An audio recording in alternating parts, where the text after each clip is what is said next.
चलिए भाई, पिछली क्लास में हमने क्या पढ़ा था? ऑक्सीडेशन मेथड, जिनसे में बेसिमराइजेशन था, क्यूपलेशन था, पॉलिंग था। इससे हमने क्या किया था? प्यूरिफिकेशन। क्लियर? अब हम आगे की बात करते हैं। अब आ रहे हैं कुछ अदर मेथड्स जो प्यूरिफिकेशन के लिए स्पेशली यूज किए जाते हैं। और इस अदर मेथड में पहला आएगा अमलगमेशन,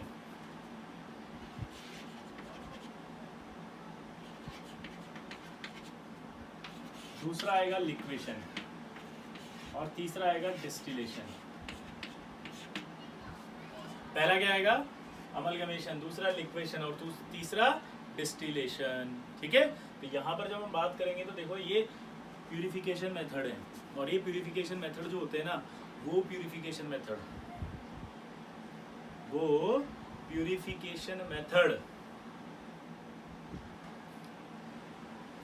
मेटल की इम्प्योरिटी की प्रॉपर्टी पर डिपेंड करते हैं। यानी कि अगर मैं अमलगमेशन करूंगा तो उसमें कुछ खास प्रॉपर्टी होगी, ये करूंगा तो कुछ खास प्रॉपर्टी होगी, ये करूंगा तो कुछ खास प्रॉपर्टी होगी। तो जो आपको पढ़ते समय ध्यान रखना है, ठीक है, अच्छे से जो लर्न करना है, वो इनके कॉन्सेप्ट को लर्न करना है कि यूज क्यों करते हैं। जैसे पहला, अब जो पहला आएगा वो आएगा अमलगमेशन। अब अमलगमेशन कब यूज करना है? जब कोई मेटल मरकरी के साथ मिलकर के, अब ये इम्प्योर है, तो इम्प्योर मेटल जो हो, वो कॉन्सेप्ट ये है कि इम्प्योर मेटल में से सिर्फ मेटल जो है वो मरकरी के साथ रिएक्ट करेगी और रिएक्ट करके आपका अमलगम बनाएगी। ये अमलगम है। अमलगम एक अलॉय होती है, मरकरी के साथ बनने वाली अलॉय। ये अमलगम बनेगी और इस अमलगम को हीट करेंगे, तो हीट करने पर आपका जो है पहले मरकरी उड़ जाएगा और ये मेटल रह जाएगा। क्लियर? क्या बोला जल्दी बताओ? इसको हीट करने पर क्या होगा? अमलगम में मरकरी उड़ जाएगा और मेटल रह जाएगा। ये मेटल जो रहा वो प्योर होगा। इस तरह से अमलगमेशन किया जाता है। कॉन्सेप्ट वापस सुनना कि मरकरी जो होता है वो मेटल के साथ अलॉय बनाना चाहिए, इम्प्योरिटी नहीं बनानी चाहिए। तो उस कंडीशन में यहाँ से मेटल सारा निकलेगा और इसके साथ अमलगम बना देगा। अमलगम बनने के बाद उसे आप हीट करेंगे, तो हीट करने पर मरकरी उड़ जाएगा और सिर्फ मेटल रह जाएगा। ठीक है, अब इसका जो एग्जाम्पल है किसके लिए करते हैं? वो करते हैं गोल्ड और सिल्वर के लिए। किसके लिए करते हैं अमलगमेशन? गोल्ड और सिल्वर के लिए। ठीक है, मरकरी जो होता है वो अलॉय बना सकता है विद मैनी मेटल्स, बहुत सारी मेटल्स के साथ बना सकता है, लेकिन सिर्फ 3 के साथ अलॉय नहीं बनाएगा। जैसे आपका है आयरन, प्लेटिनम और टंगस्टन। ठीक है, इनमें से 2 सवाल बहुत पूछे जाते हैं कि भाई आयरन जो मरकरी जो होता है वो किस किस के साथ अलॉय फॉर्म नहीं करता, तो वो आयरन और प्लेटिनम के साथ अलॉय फॉर्म नहीं कर सकता। टंगस्टन भी है। ठीक है, अब सवाल ये आता है कि जब हम मरकरी का एक्सट्रैक्शन करेंगे कभी सपोज, और मरकरी का अगर एक्सट्रैक्शन करना और मरकरी को किसी कंटेनर में ले जाना है, तो आप कौन सा कंटेनर यूज करेंगे? तो आंसर जाएगा आयरन का कर सकते हैं, प्लेटिनम का कर सकते हैं, टंगस्टन का कर सकते हैं, क्योंकि ये जो है तीनों, इन्हीं के साथ वो अलॉय नहीं बनाएगा। अगर किसी और का कंटेनर ले लिया तो उसके साथ वो अलॉय बना सकता है। ठीक है, हम यहाँ पर मेटल की बात कर रहे हैं, हम यहाँ पर प्लास्टिक या ग्लास इनकी बात नहीं कर रहे हैं। क्लियर? दूसरा सवाल क्या आएगा इंपॉर्टेंट कि कमर्शियली कौन सा यूज करेंगे? तो भाई कमर्शियली तो आयरन ही करेंगे। प्लेटिनम का थोड़ी ना आप कंटेनर लेके जाओगे और मरकरी डाल दोगे उसमें, क्योंकि प्लेटिनम तो कॉस्टली होता है। मालूम पड़ा, एक न्यूज़ आई, उस न्यूज़ में लिखा हुआ है कि मरकरी जो है वो जा रहा था, शिप में लेके जा रहे थे और वो शिप में से मरकरी चोरी हो गया। लेकिन आश्चर्य की बात है कि मरकरी जो था वो एज इट इज मिला है, सिर्फ सिलेंडर चोरी हुए हैं उसके, यानी कंटेनर चोरी हुए हैं। कंटेनर इसलिए चोरी हुए हैं कि मरकरी जो है वो महंगा नहीं होता, लेकिन उसका कंटेनर अगर प्लेटिनम का था तो वो महंगा था। क्या प्लेटिनम में लेके जाओगे मरकरी को? नहीं। कमर्शियली पूछा जाए तो आयरन, और अगर आपसे पूछा जाए कि कैन बी के अंदर तो साइंस आएगी, कैन के हिसाब से आप आयरन भी ले सकते हो, प्लेटिनम भी ले सकते हो, टंगस्टन भी ले सकते हो। ठीक है, एक सिंपल सा कॉन्सेप्ट होता है अलॉय फॉर्मेशन का। यार जो अलॉय बनाते हैं, ये अलॉय बनती कैसे है, इसको आप समझना।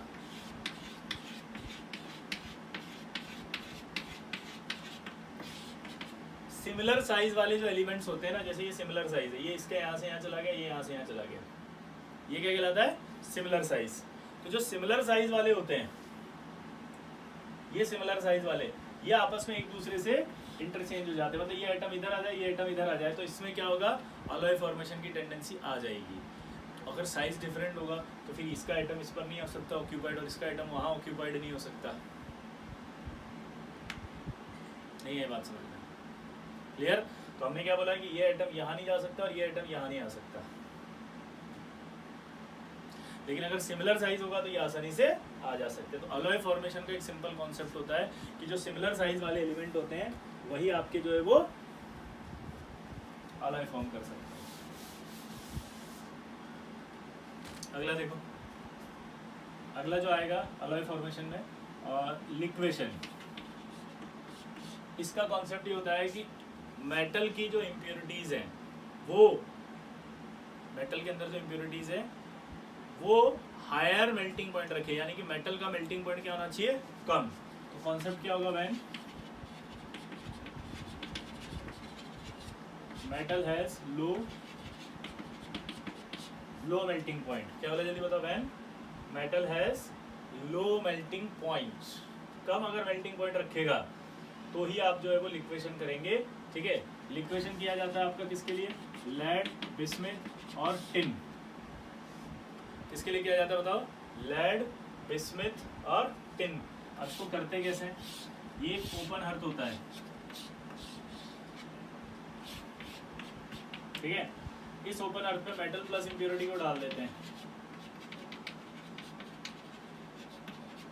कॉन्सेप्ट ये कि मेटल प्लस इंप्योरिटी में से जो मेटल है वो क्या होना चाहिए, मेल्टिंग पॉइंट कम रखना चाहिए, लो मेल्टिंग पॉइंट। इसको हीट किया, अब जब हीट करेंगे तो यहाँ से क्या होगा, जो मेटल है वो मेल्ट होकर के यहाँ आ जाएगी, जो मेटल है वो मेल्ट होकर के यहाँ आ जाएगी, और जो इम्प्योरिटी वो यहीं रह जाएगी। तो इस तरह से आप सारे मेटल को बाहर निकाल लेते हैं। इसका इस्तेमाल तभी करते हैं जब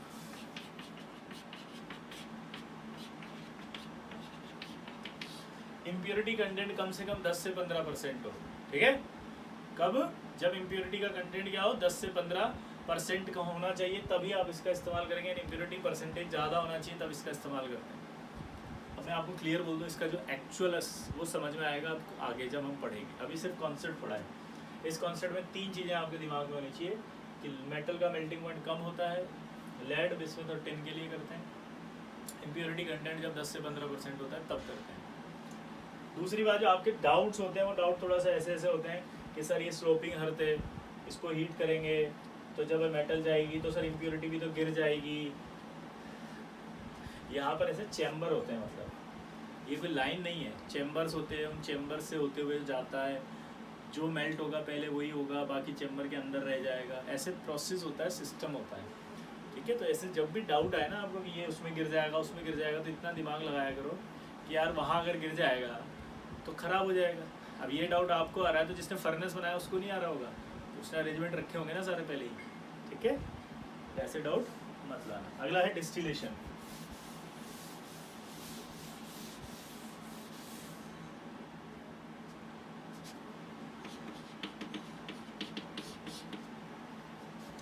डिस्टिलेशन का कॉन्सेप्ट बिल्कुल सिंपल है भाई। डिस्टिलेशन तब करते हैं जब बॉइलिंग पॉइंट डिफरेंस होता है। पता जल्दी क्या बोला मैंने, डिस्टिलेशन तब करेंगे जब बॉइलिंग पॉइंट डिफरेंस होगा दोस्त। ठीक है, यानी कि जो बॉइलिंग पॉइंट कम रखेंगे उनके लिए डिस्टिलेशन किया जाएगा। जैसे मैं एक एग्जांपल के थ्रू इसको समझाता हूँ। सबसे पहले आप एक चीज़ बताओ, बॉइलिंग पॉइंट कम। अब ये बॉइलिंग पॉइंट डिपेंड किस पे करता है, ध्यान से सुनना। बॉइलिंग पॉइंट डिपेंड करता है मेटेलिक बॉन्ड स्ट्रेंथ पे, और metallic bond strength directly proportional to होती है number of unpaired electrons. Metallic bond strength directly proportional किसकी होती है, नंबर ऑफ अनपेयर्ड इलेक्ट्रॉन्स।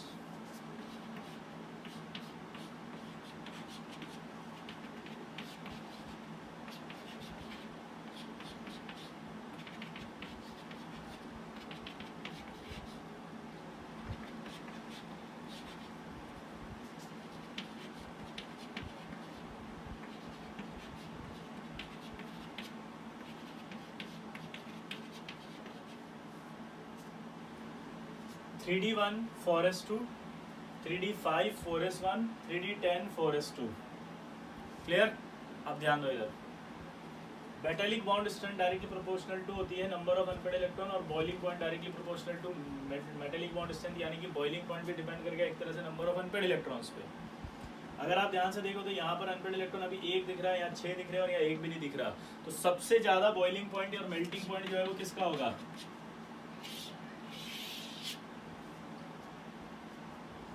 सबसे ज्यादा बॉइलिंग पॉइंट और मेल्टिंग पॉइंट किसका होगा इस पे? क्लियर सबको? और मेटेलिक बॉन्ड स्ट्रेंथ एक चीज पे और डिपेंड करती है, 1/साइज। ठीक है, अब देखो यहाँ पर अगर मैं ध्यान से दूंगी ये 3D5,4S1, इसका इफेक्ट यहाँ नहीं है। अभी हम ग्रुप की बात कर रहे हैं, इसलिए साइज वाला फैक्टर हम कंसिडर नहीं कर रहे हैं, हम तो ग्रुप की बात कर रहे हैं। इस ग्रुप में और इस ग्रुप में कंपेयर पूछ रहा है वो। जब हम डी ब्लॉक पढ़ेंगे तब हम ये पूरा डिटेल में पढ़ेंगे। अभी मुझे कॉन्सेप्ट बताओ बस कि इस ग्रुप में और इस ग्रुप में किसका बॉइलिंग पॉइंट ज़्यादा होगा? नो डाउट इसी का होगा, क्योंकि इसके अंदर कितने अनपेड इलेक्ट्रॉन है? 6 अनपेड इलेक्ट्रॉन है, तो मेटेलिक बॉन्ड स्ट्रेंथ स्ट्रॉन्ग होगी, तो बॉइलिंग पॉइंट और मेल्टिंग पॉइंट हायर होगा। लेकिन जब आप जिंक, कैडमियम, Mg की बात करेंगे तो एक भी अनपेड इलेक्ट्रॉन नहीं है, तो इसका मतलब मेटेलिक बॉन्ड स्ट्रेंथ वीक होगी, तो बॉइलिंग पॉइंट कम होगा। यानी कि जो डिस्टिलेशन किया जाएगा वो इन एलिमेंट्स का कर सकते हैं, क्योंकि इनका बॉइलिंग पॉइंट क्या है? कम। यानी कि जो डिस्टिलेशन करेंगे वो इनका करेंगे, क्यों? क्योंकि इनका बॉइलिंग पॉइंट कम है। यानी कि लो, या लो की जगह हम क्या बोल सकते हैं यहाँ पर? Boiling point difference. क्या बोला जल्दी बताओ? Boiling point difference. ठीक है, एग्जाम्पल अगर पूछे तो, एग्जाम्पल पूछेगा तो जिंक, कैडमियम और Hg में होगा। जल्दी बोलो क्या बोला मैंने? एग्जाम्पल किस किस के अंदर होगा? Zinc, cadmium, Hg। अब जिंक का डिस्टिलेशन कैसे करते हैं वो मैं आपको एक्सप्लेन करता हूँ।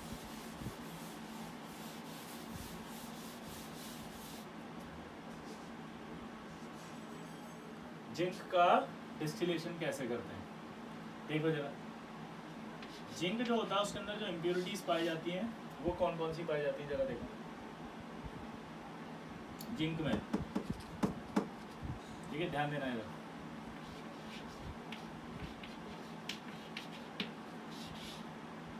अब जिंक का जो बॉइलिंग पॉइंट है वो होता है 910। कैडमियम का जो बॉइलिंग पॉइंट होता है वो होता है 767।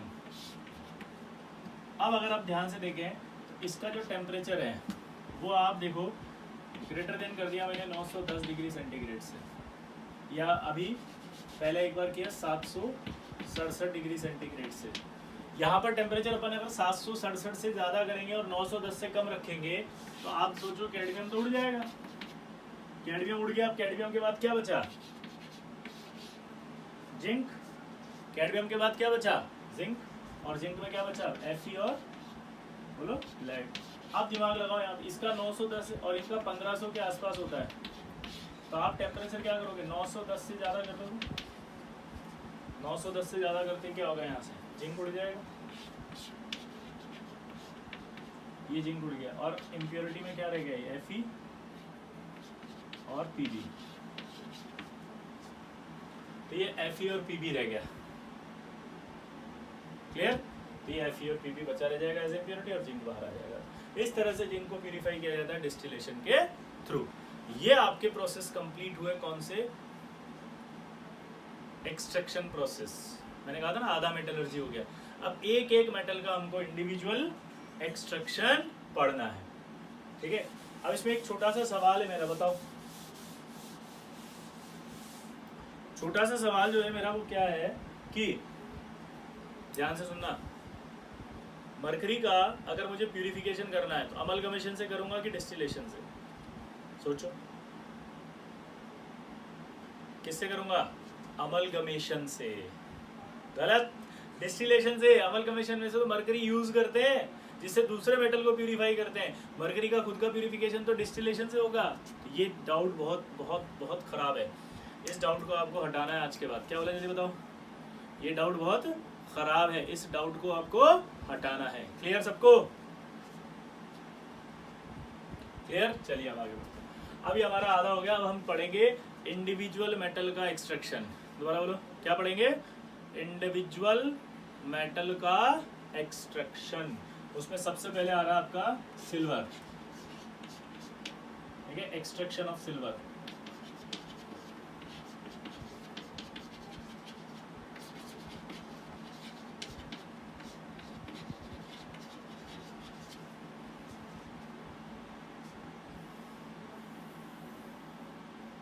सिल्वर का जब एक्सट्रैक्शन करते हैं तो उस प्रोसेस का नाम होता है मैकआर्थर फॉरेस्ट प्रोसेस।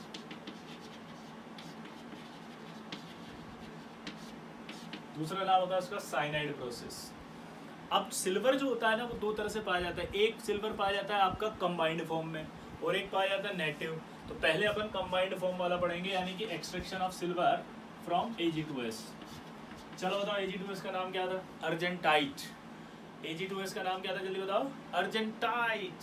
यस, क्या नाम था? अर्जेंटाइट। क्लियर सबको? अब इधर देखो, पहला प्रोसेस क्या होगा अर्जेंटाइट से? क्रशिंग। दूसरा प्रोसेस क्या होगा? कंसंट्रेशन। दोस्त कंसंट्रेशन है, सल्फाइड है, तो किससे करेंगे? Froth flotation. हाँ या ना? बोलो। गलत। सिल्वर के लिए मैंने बताया था लीचिंग होता है दोस्त, लीचिंग। भूल गए वे, इतनी फेमस रिएक्शन बताई थी। Ag2S में NaCN डालते हैं तो आपका कंपाउंड बनता था ये NaAgCN2 plus Na2S। Ayush Agarwal जी जागो जागो। और ये आपका O2 बेस से थे यहाँ पे। ये जो O2 था, ये O2 इस Na2S से रिएक्ट करेगा।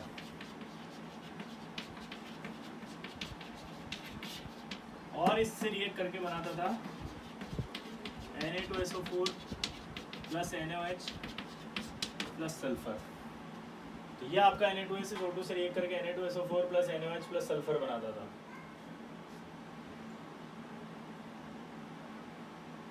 क्लियर?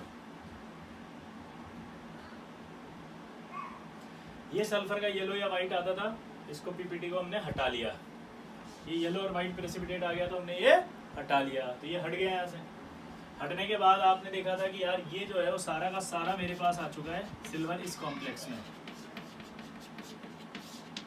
ये सारा का सारा इसमें आ चुका है। तो अब इसमें जिंक डाला जाता था, जिंक डस्ट।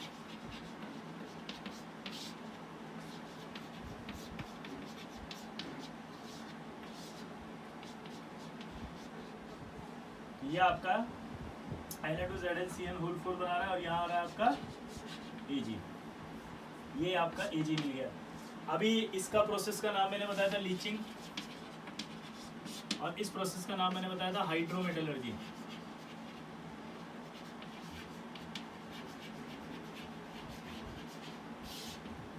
रिडक्शन।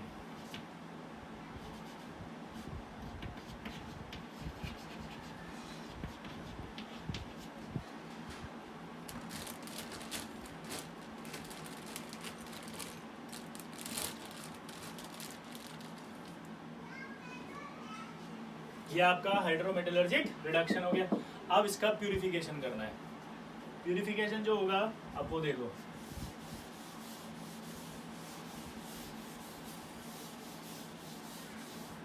अभी अभी आपको मैंने बताया था प्यूरिफिकेशन। तो उस प्यूरिफिकेशन में पहला तो आ जाएगा अमलगमेशन।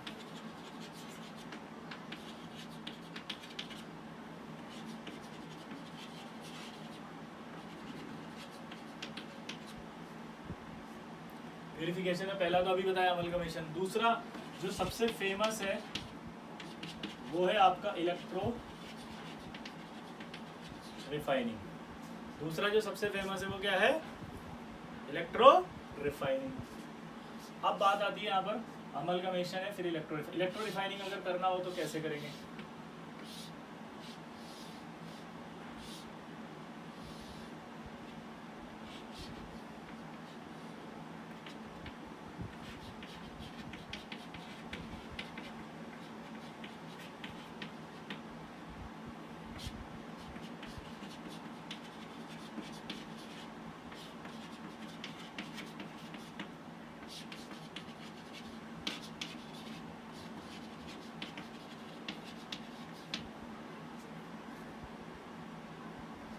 आपको याद है जब मैंने पढ़ाया था कॉपर का इलेक्ट्रो रिफाइनिंग, कॉपर का, उसमें बताया था इम्प्योर कॉपर लेते थे एनोड, तो impure silver anode, pure silver लेते थे कैथोड, वहां पर प्योर कॉपर कैथोड। तो प्योर का जो हमेशा लेंगे वो तो कैथोड होगा, और इम्प्योर का जब भी लेंगे हम एनोड होगा।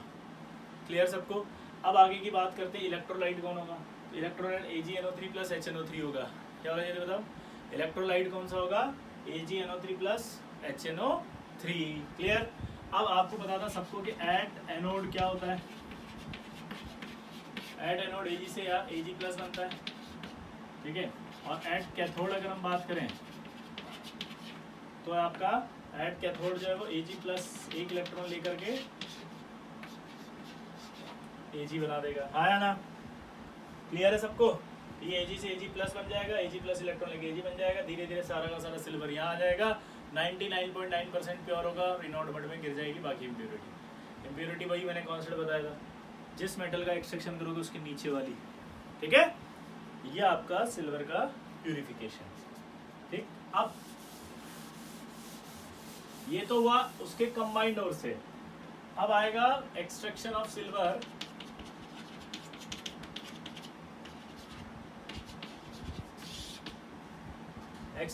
सिल्वर फ्रॉम नेटिव ओर।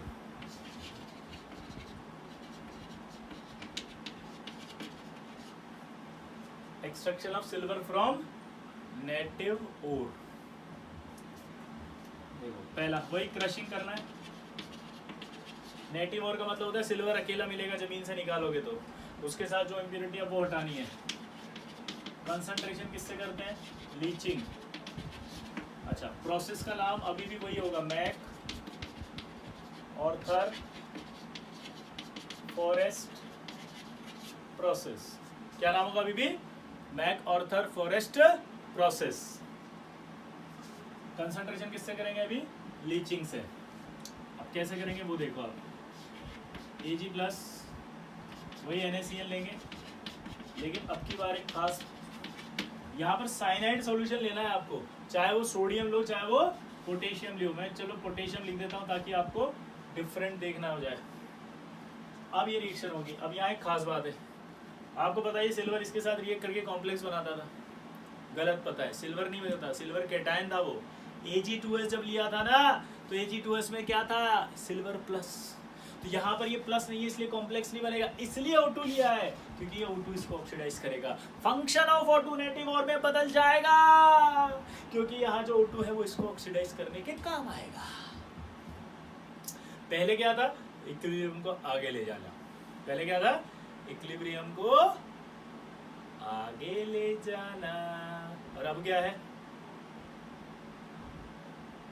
अब क्या है? इसको ऑक्सीडाइज करना। तो सवाल पूछेगा आपसे यहाँ पे O2 क्या है, तो O2 ऑक्सीडाइजिंग एजेंट की तरह बिहेव कर रहा है।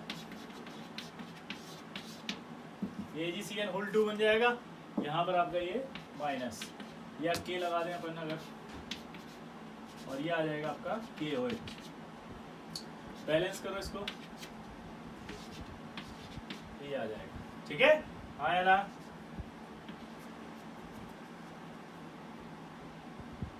क्लियर? अब यहां से फिर से वही कहानी आएगी कि भाई K ले रहे हो आप, K और AgCN लेंगे आप। अरे मेरे दोस्त समझ में आ रहा है? स्नेहा जी समझ में आ रहा है आपको? स्नेहा दास, ये आपका कॉम्प्लेक्स, इसमें क्या डाल देंगे बताओ? Zinc. Very good, zinc dust डाल दिया जैसे अपन ने, तो क्या बन जाएगा अभी? जिंक डस्ट डाल दिया इसमें, तो ये आपका बन जाएगा ZnCN4 K2 प्लस, यहाँ पर आपका Ag बाहर आ जाएगा। और इस Ag का प्यूरिफिकेशन वापस वही कर लेंगे, कैसे? अमलगमेशन और इलेक्ट्रो रिफाइनिंग। ये आपका नेटिव ओर से एक्सट्रैक्शन होता है। सिंपल है, कुछ नहीं है। अरे कितना कॉम्प्लिकेटेड क्यों कर रहे हो? मैं तो पढ़ के भी नहीं गया। तो इतना याद रहा कि Ag लेते हैं, Ag के साथ O2 जरूरी है। O2 जरूरी इसलिए कि इसको प्लस में लाएंगे Ag प्लस में, O2 इसको Ag प्लस में लाएगा, और Ag प्लस में जब लाएगा तब ये कॉम्प्लेक्स बनेगा।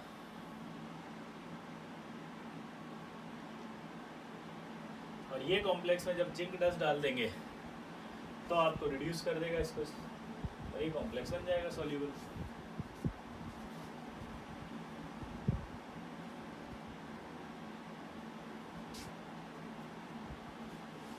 क्लियर?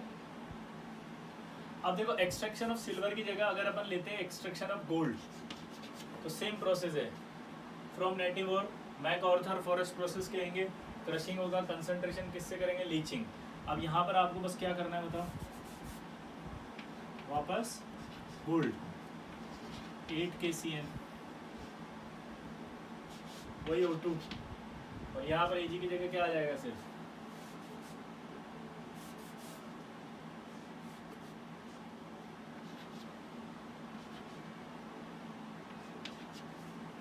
सेम प्रोसीजर है, कोई चेंज नहीं है भाई, कोई चेंज नहीं है भाई। देखो इधर ये Au है प्लस 8 KCN था, O2 का फंक्शन बताओ, Au प्लस रिएक्ट करके कॉम्प्लेक्स बनाएगा, तो इसको ऑक्सीडाइज करेगा वो, तो Au प्लस आ गया, ये कॉम्प्लेक्स बन गया। फिर इस कॉम्प्लेक्स में जिंक डस्ट डाल दिया, तो जिंक डस्ट डालते आपका ये कॉम्प्लेक्स बन गया, और ये Au बाहर आ गया, ठीक है। फिर वही Au का प्यूरिफिकेशन, अमलगमेशन, इलेक्ट्रो रिफाइनिंग, और एक तरीका और है, वो मैं तरीका लिख रहा हूं।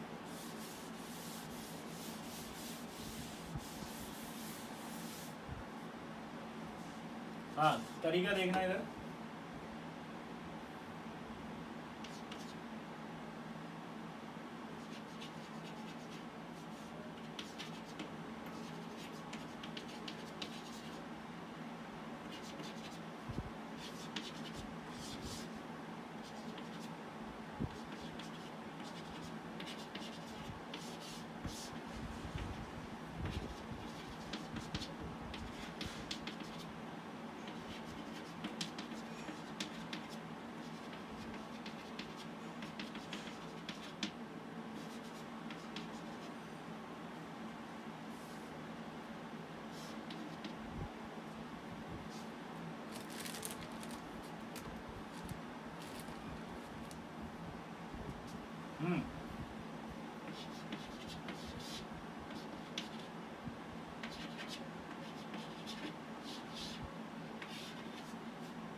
देखो प्यूरिफिकेशन ऑफ गोल्ड की बात करें तो गोल्ड के अंदर इम्प्योरिटी पाई जाती है जिंक की, लेड की, कॉपर की और सिल्वर की। सबसे पहले रिएक्ट कराते हैं, react with dilute H2SO4। React with dilute H2SO4 करेंगे तो आपको पता है हाइड्रोजन के ऊपर वाले जितने थे वो सब डाइल्यूट H2SO4 से रिएक्ट कर सकते हैं, और रिएक्ट करके ZnSO4 प्लस H2 कर देंगे तो जिंक तो हट जाएगा। बाकी ये सब नीचे थे याद, लेड कॉपर ये सब रिएक्ट जनरली नहीं करते हैं, तो ये तो हट गए, सिर्फ ये हटेगा। अब बचा लेड। लेड को हटाने के लिए आपको एक बहुत सिंपल कॉन्सेप्ट बताया था, क्यूपुलेशन कर दो PbO बन के उड़ जाएगा। फिर बचा कॉपर। कॉपर की बात करें अगर अपन तो कॉपर जो था वो रिएक्ट करता है विद किससे, बोरेक्स। कॉपर जब बोरेक्स से रिएक्ट करेगा तो रिएक्ट करके क्या करेगा, वो कॉपर मेटाबोरेट बनाएगा। क्या बनाएगा, कॉपर मेटाबोरेट। और कॉपर मेटाबोरेट बनने से क्या फ़ायदा होगा कि कॉपर मेटाबोरेट पानी में सॉल्युबल होता है, ये दोनों रिएक्ट नहीं करते हैं। तो इसको फिल्टर कर लिया, फिल्टर कर दिया तो हट गए। कौन हट गया? Copper metaborate. बचा कौन? ये। इसके बाद है parting with concentrate H2SO4। Parting का मतलब समझते हो आप? Reaction with concentrate H2SO4। Parting का मतलब क्या होता है? Reaction with concentrated H2SO4। तो कंसंट्रेट H2SO4 से जब रिएक्ट करते हैं तो गोल्ड रिएक्ट नहीं करता, बताया था, सिल्वर करता है सिर्फ, याद करो। तो ये आपका पीपीटी बन जाएगा, ये नहीं बनेगा, पीपीटी को हटा लेंगे तो गोल्ड प्यूरिफाई हो जाएगा। इस मेथड से आप जो है वो गोल्ड को प्यूरिफाई कर सकते हैं, ठीक है। एक मेथड और ये प्यूरिफिकेशन आ गया गोल्ड। क्लियर सबको? हाँ तो बोल दो यार, सिंपल है। चलिए, तो गोल्ड का प्यूरिफिकेशन हो गया। तो आपने क्या क्या पढ़ा? सिल्वर का एक्सट्रैक्शन हो गया, गोल्ड का एक्सट्रैक्शन हो गया। अब आता है आपका कॉपर का एक्सट्रैक्शन।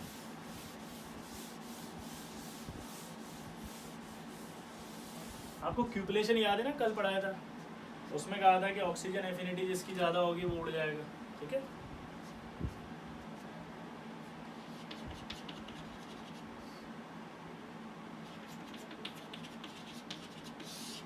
इसका जो मेन चीफ और है वो है आपका CuFeS2। CuFeS2 का नाम आपको सबको पता है, कॉपर पायराइड। पहला स्टेप वही आएगा, क्रशिंग। दूसरा कंसंट्रेशन। अब बताओ सल्फाइड और है कि नहीं है भाई?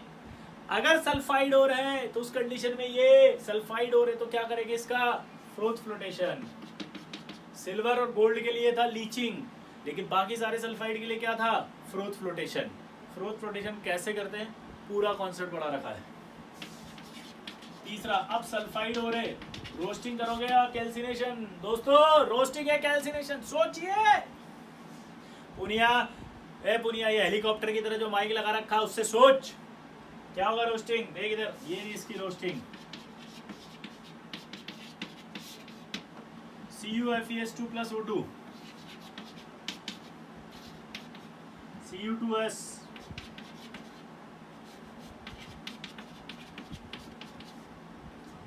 ये रोस्टिंग होती है इसकी। क्या रोस्टिंग हुई बताओ? CuFeS2 plus O2 तो Cu2S plus FeO plus SO2 बनता है। क्लियर सबको?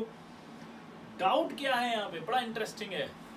Oxidation state of copper iron पूछा गया आपसे, चलो बताओ फटाफट। क्या बोला जल्दी बताओ?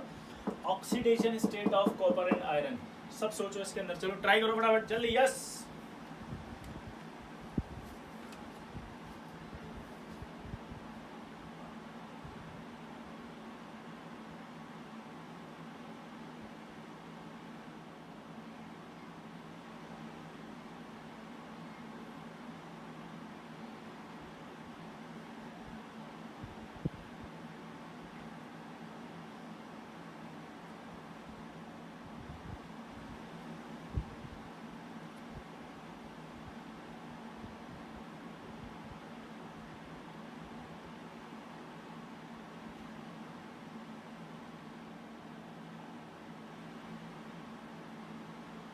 क्लियर? सोच लिया? अब जब मैंने सोचा होगा तो क्या दिखा मुझे? यहाँ पर कॉपर में +2 चार्ज है और यहाँ पर भी +2 नजर आ रहा है, क्योंकि सल्फाइड है। -2 होगा तो -2 है ना, ये सल्फाइड, तो 2 माइनस है तो -4 हो जाएगा। -4 को बैलेंस करना है तो यहाँ +2 और यहाँ +2 आएगा, तो टोटल +4 हो जाएगा। क्लियर? अब जब ये +2 ले रहा हूँ तो यहाँ देख करके शॉक्ड हो गया, क्योंकि यहाँ तो +1 आ रहा है, यहाँ पर ये +2 आ रहा है। इसका मतलब क्या निकला? यार ये +2 है, ये +1 है, तो फिर यहाँ पर आपका +1 होना चाहिए था, क्योंकि रोस्टिंग में मेरे दोस्त, रोस्टिंग के अंदर ये +2 से +1 नहीं जाएगा रे, रिडक्शन थोड़ी हो जाएगा, ये तो रोस्टिंग है। और एक डाउट और आएगा कि रोस्टिंग में तो आपने बताया था कि सल्फाइड से ऑक्साइड बनाते हैं, लेकिन यहाँ तो सल्फाइड से सल्फाइड ही बना रहे हो, ऑक्साइड क्यों नहीं बना रहे हो? ये कौन सा थ्योरी है जो आप इस सानिध्य को पढ़ा रहे हो? क्यों इसको खाते खाते और बुड़बक बना रहे हो? अबे डाउट है, रोस्टिंग हो रही है मेरे भाई, रोस्टिंग में तो ऑक्साइड बनता है, आपने तो सल्फाइड ही बना दिया।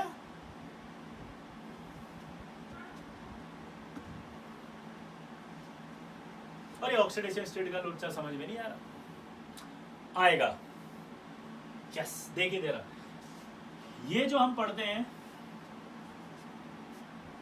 CuFeS2, ये CuFeS2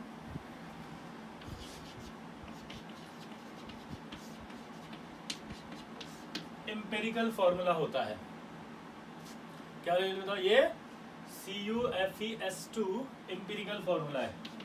इसका मॉलिक्यूलर फॉर्मूला होगा CuFe2S4। ये होगा मॉलिक्यूलर फॉर्मूला, हाँ है ना। ये होगा आपका एम्पिरिकल फॉर्मूला, ये आपका होगा मॉलिक्यूलर फॉर्मूला। ये जो मॉलिक्यूलर फॉर्मूला होता है वो दो हिस्सों से बना हुआ है, एक Cu2S और एक Fe2S3। Fe2S3 भी दो तरह से बना होगा, एक FeS और एक FeS2। क्या बोला जल्दी बताओ, एक FeS और एक FeS2।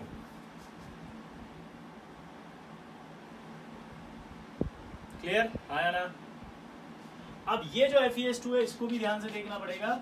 ये बना होता है आपका पायराइट सल्फर से, ये होती है pyrite sulphur, S-, S-1 -1 pyrite sulphur. तो इसके अंदर छुपा हुआ है पायराइट सल्फर, इसीलिए नाम होता है copper pyrites. Yes, pyrites word है क्योंकि यहाँ -1 सल्फर है। -1 आएगा तो यहाँ Fe पर तो +2 ही आएगा, ये +2 हो जाएगा, ये +2 हो जाएगा, ये तो +2 ऑलरेडी आएगा, ये +1 हो जाएगा। तो ऑक्सीडेशन स्टेट इसके अंदर +1 और +2 ही आएगा। और जब आपने रोस्टिंग किया था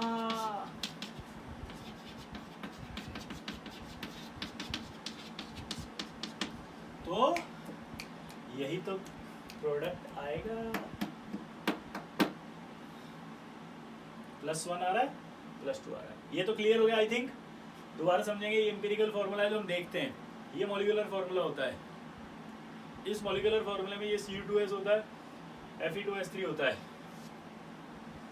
ये जो Fe2S3 होता है ये FeS + FeS2 से बना होता है, और ये FeS2 जो होता है वो Fe+2 और S -2 से -1 से बना होता है। एक नोट और आप देखोगे, ये जो FeS2 होता है ना, ये FeS2 का नाम भी फूल्स गोल्ड है। FeS2 का एक नाम है फूल्स गोल्ड, और आपने नाम पढ़ा होगा इसका एक और है, क्या, आयरन पायराइट। इसका एक नाम क्या है, फूल्स गोल्ड, और एक नाम और क्या है, आयरन पायराइट। एक नाम और क्या है, फूल्स गोल्ड, और एक और नाम क्या है, आयरन पायराइट। क्यों बोलते हैं आयरन पायराइट? आपके हिसाब से तो ऑक्सीडेशन स्टेट +4 आनी चाहिए आयरन में, देखो। लेकिन अब आपसे अगर कोई पूछे कि what is the oxidation state of iron in FeS2, तो आपका आंसर क्या जाएगा, +2, क्योंकि ये पायराइट सल्फर है, ये रहा। ठीक, अब एक सवाल और, इसे फूल्स गोल्ड क्यों कहते हैं? पता है क्यों कहते हैं? क्योंकि इसका अपीयरेंस जो होता है वो येलो कलर का होता है।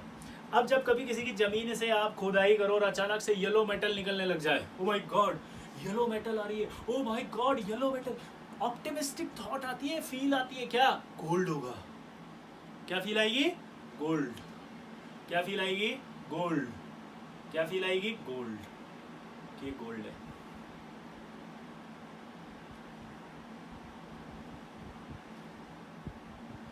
लेकिन ये गोल्ड नहीं होता, FeS2 होता है, आयरन होता है। तो फिर इसे वो साइंटिस्ट कहते हैं फूल्स गोल्ड। मूर्ख लोगों का सोना, बिना सोचे समझे गोल्ड बोल रहे हैं, फूल्स गोल्ड। तो ये आई होप यहाँ तक आपको समझ में आया कि इसकी ऑक्सीडेशन स्टेट +1 है, इसकी ऑक्सीडेशन स्टेट +2 है। लेकिन अभी एक डाउट स्टिल है हमारे माइंड में, क्या, सर ये रोस्टिंग करने पर Cu2S क्यों बना, FeO बन रहा है, ये Cu2O क्यों नहीं बना? जबकि आपने तो रोस्टिंग में कहा था कि हमेशा ऑक्साइड बनते हैं, ये सल्फाइड ही क्यों रहा? तो मैंने एक लाइन और लिखाई थी कि sometimes roasting may not bring about complete oxidation। एक लाइन मैंने और क्या बोली थी कि sometime roasting may not bring about complete oxidation। sometime roasting may not bring about complete oxidation। अब ये क्यों नहीं हुआ वो हम समझते हैं।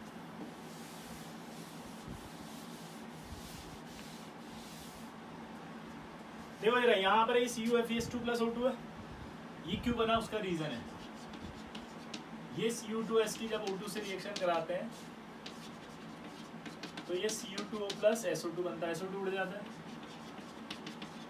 इसके अंदर FeS छुपा हुआ, FeS की रिएक्शन होती है, FeO बनता है। अब मुझे ये बताओ कॉपर और आयरन में से किसकी ऑक्सीजन एफिनिटी ज्यादा है, जल्दी बोलो। मुझे बताओ कॉपर और आयरन में से किसकी ऑक्सीजन एफिनिटी ज्यादा है, जल्दी बोलो। आयरन की। तो यहाँ पर क्या आता है कि iron has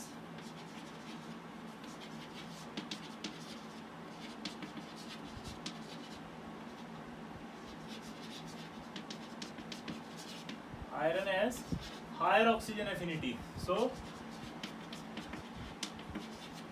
it will extract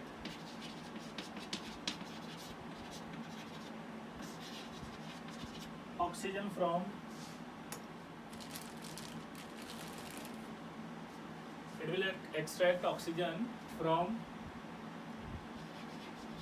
Cu2s। ये Cu2s है, इससे रिएक्ट कर लेगा ये FeO, सॉरी Cu2 है और उससे रिएक्ट करेगा ये FeS। मतलब समझे आप, इस Cu2s से Cu2O बना, ये Cu2O, ये Cu2O इधर से इधर कम बनेगा। अच्छा, इसकी इच्छा नहीं है Cu2O बनने की, तो जितना ऑक्सीजन है वो भी हटाना चाह रहा है। FeS से FeO बना, FeS की इच्छा और है FeO बनने की, तो वो दोनों में म्यूचुअल अंडरस्टैंडिंग हो रही है। क्या, मुझे ऑक्सीजन चाहिए नहीं, ये कहता मुझे ऑक्सीजन चाहिए, तो ये दोनों रिएक्ट करके क्या करते हैं, इसका ऑक्सीजन ये छीन लेता है और इसका सल्फर ये आ जाएगा, तो ये Cu2s प्लस FeO बना। तो ओवरऑल अगर आप देखो कि यहाँ से यहाँ गए तो ये कम बना, यहाँ से यहाँ गए तो ये ज़्यादा बना, ये जो कम बना वो भी इससे रिएक्ट करके वापस इसमें आ गया, तो ओवरऑल मेजर प्रोडक्ट ये बचा Cu2s, मेजर प्रोडक्ट ये बचा FeO।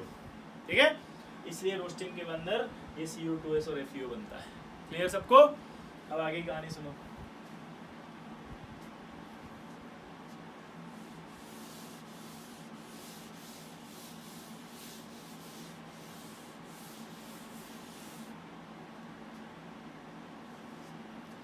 अब हम बात करें क्या बात करें बताओ। अब हम बात करते हैं क्या कि हमें रोस्टिंग में जो ओर मिला वो कौन सा है, यानी कि रोस्टिंग के अंदर जो ओर मिलता है उसे कहते हैं रोस्टेड ओर, और रोस्टेड ओर जो होता है वो Cu2s FeO, और FeO के अलावा FeS एंड लिटिल Cu2O। क्या बोला ये बताओ, Cu2s मिलता है, FeO मिलता है, FeS मिलता है एंड लिटिल Cu2O भी मिलता है। थोड़ा सा बचा हुआ, ये रोस्टेड ओर होता है। Roasted ore is added in blast furnace sorry, blast furnace with coke powder and SiO2। इसी को कहते हैं अपन स्मेल्टिंग, इसी को कहते हैं स्मेल्टिंग। अब यहाँ एक खास बात है, ये पूरा का पूरा जो रोस्टेड ओर है, इस रोस्टेड ओर को किस में ऐड कर दिया मैंने, ब्लास्ट फर्नेस में, कोक पाउडर के साथ। खास बात क्या है, कोक पाउडर, यहाँ कोक पाउडर नोट करके लिखना कि कोक पाउडर यहाँ पर एक्ट करते हैं एज अ फ्यूल, यहाँ coke powder as a reducing agent नहीं है। बस यही वो लाइन थी जो मैं समझाना चाहता था आपको जब स्मेल्टिंग पढ़ा रहा था कार्बन रिडक्शन में। मैंने कहा था कि यार कॉपर के अंदर कार्बन रिडक्शन नहीं होता, स्मेल्टिंग होती है। देखो सारे रिएजेंट है, यहाँ फ्लक्स भी है, मेटल ऑक्साइड भी है, कोक पाउडर भी है, लेकिन यहाँ coke powder as a reducing agent नहीं होता। बस तो यहाँ पर जब आप हीट करेंगे तो ये FeO जो था बेसिक है और SiO2 एसिडिक है, ये रिएक्ट करके FeSiO3 बना देंगे स्लैग। इस स्लैग को यहाँ से हटा लिया जाएगा। ठीक है, स्लैग हटते क्या हो गया, ये हट गया।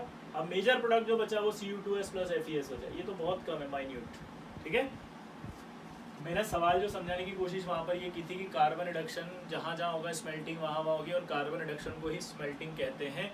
एक जगह कॉपर था जहाँ पर कार्बन भी है, फ्लक्स भी है, ऑक्साइड भी है, लेकिन carbon as a reducing agent नहीं है। ठीक है, वो था कॉपर, वहाँ लिखा था। तो कॉपर में स्मेल्टिंग तो होगी पर कार्बन रिडक्शन नहीं होगा, क्योंकि स्मेल्टिंग स्लैग फॉर्मेशन कहलाता है। ठीक है, आया ना, ये आपका बच गया। अब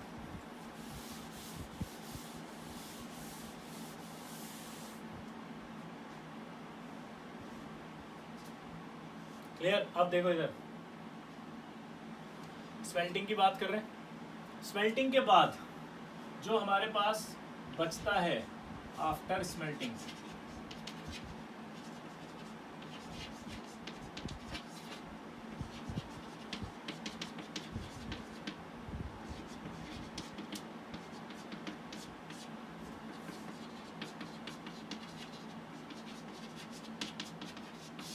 आफ्टर स्पेल्टिंग जो हमारे पास आया वो मेजर कंपोनेंट आया Cu2s plus FeS।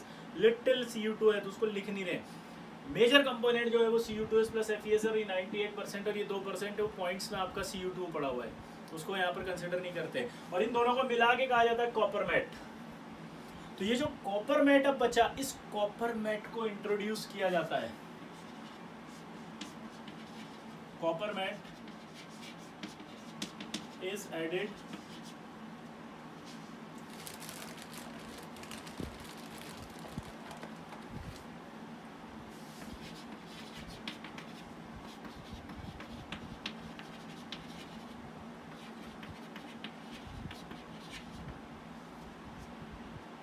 Bessemer converter with SiO2। अब बेसेमर कन्वर्टर क्या होता था? अगर आपको बेसेमराइजेशन याद है तो मैंने वाली कहा था इम्प्योर कॉपर को प्योर करने के लिए और कास्ट आयरन यानी कि इम्प्योर आयरन को प्योर करने के लिए, स्टील मैन्युफैक्चर के लिए। ये बेसेमर अभी हम पढ़ रहे हैं इम्प्योर कॉपर के लिए।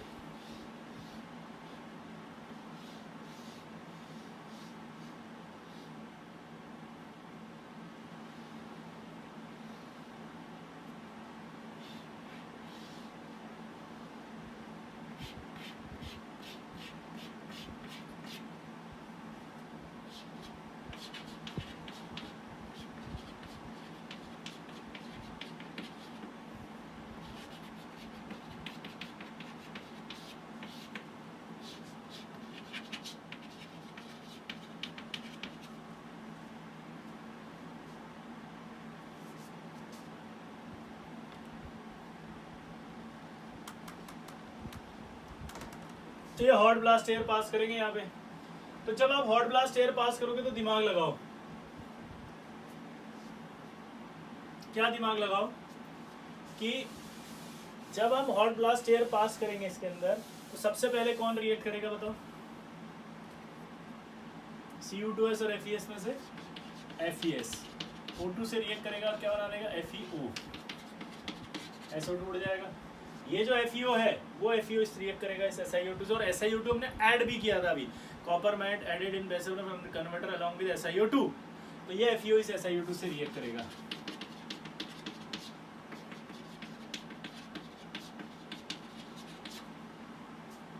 और ये FeSiO3 स्लैग बना देगा।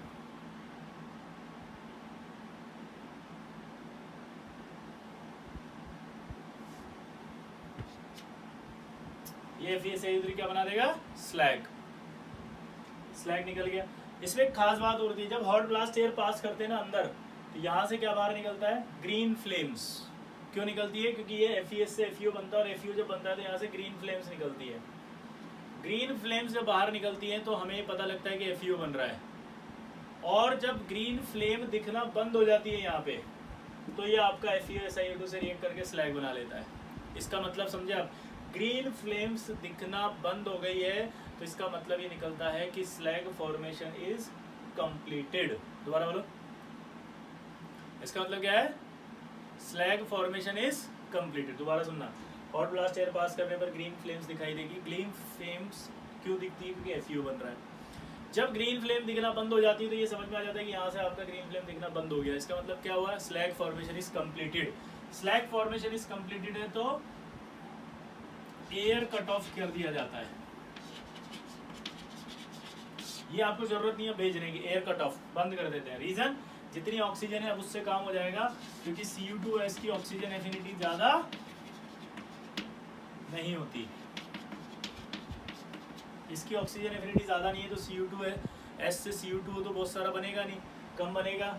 कम बनेगा तो ये Cu2O कम बनेगा, जरूरत भी नहीं है कम बनेगा तो जरूरत भी नहीं ऑक्सीजन की, इसलिए कम ऑक्सीजन से काम चल जाता है। और हमने कहा था कि रोस्टिंग जब होती थी तो Cu2SO4 भी बनाता था, और इसी को हमने कहा था पार्शियल रोस्टिंग कहते हैं।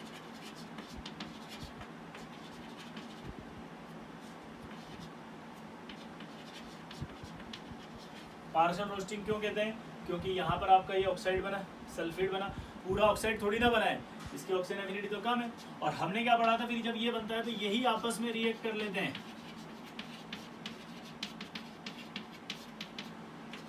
ठीक है, और ये रिएक्ट करके Cu+SO2 बना दिया।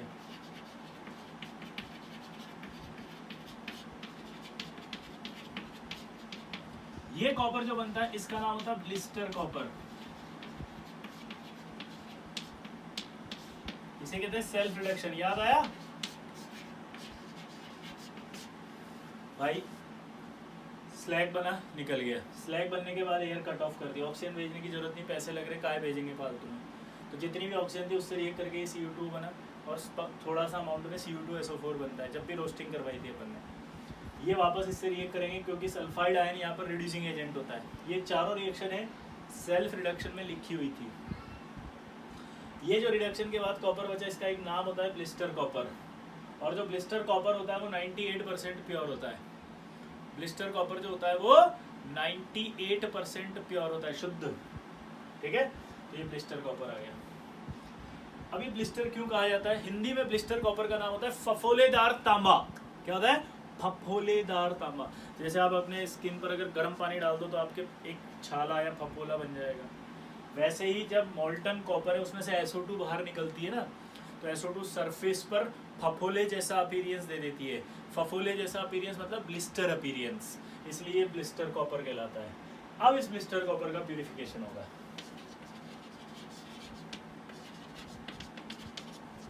प्यूरिफिकेशन आपको पता ही है, पहला तो प्यूरिफिकेशन पॉलिंग से किया था अपन ने, और दूसरा इसका किया था अपन ने इलेक्ट्रो रिफाइनिंग।